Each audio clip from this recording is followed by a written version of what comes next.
Hello guys, welcome back to my mini blog. তো আগে আমি ম্যাঙ্গো আইসক্রিম যখন শেয়ার করেছিলাম সেই ভিডিওটা তোমরা অবশ্যই দেখেছো। তো বাড়িতে মার ইচ্ছা হয়েছিল যে আমি বাড়িতে একটু আইসক্রিম বানাবো। তো বাড়িতে আসতে না আসতেই তো দাদা বলেছে যে কেশর পেস্তা আইসক্রিম বানাতে, কারণ ও ম্যাঙ্গো আইসক্রিম একদম খাবে না। তো আমি সব কিছু জোগাড়জান্তি করেছি, তারপরে বৌদি আর আমি মিলেই বানাচ্ছিলাম।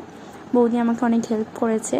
তো প্রথমে পেস্তাগুলো কেটে কেশরের দুধ তৈরি করে তারপরে তো পুরো ক্রিম ট্রিম দিয়ে ব্লেন্ড করেছি, কিন্তু পরিমাণে অনেক কম হয়। আমি আবার হুইপ ক্রিম এনেছি কিনে, হুইপড ক্রিম দিয়ে আবার বাড়িয়েছি আইসক্রিম। আর দেখো, আমি একটু পেস্তা কালার করতে গিয়ে পুরো গ্রিন হয়ে গেছে। তো আইসক্রিমটা পুরো গ্রিন হয়ে গেছে, পুরো লিফ কালার হয়ে গেছিলো, কিন্তু আইসক্রিমটার টেস্ট খুব সুন্দর হয়েছিল। একদম কেশর পেস্তা যেমন দোকানে হয় ওই ধরনের হয়েছিল। এর অনেক প্রসেস আছে, আমি অনেকবার ব্লেন্ড করেছি, সেই ভিডিও ক্লিপ সব নিতে পারিনি কারণ ভিডিওটা অনেক বড় হয়ে যাচ্ছে বলে।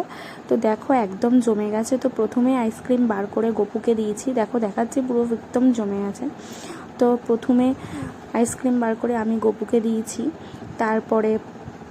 তারপরে তো আইসক্রিম আমরাও খেয়েছি।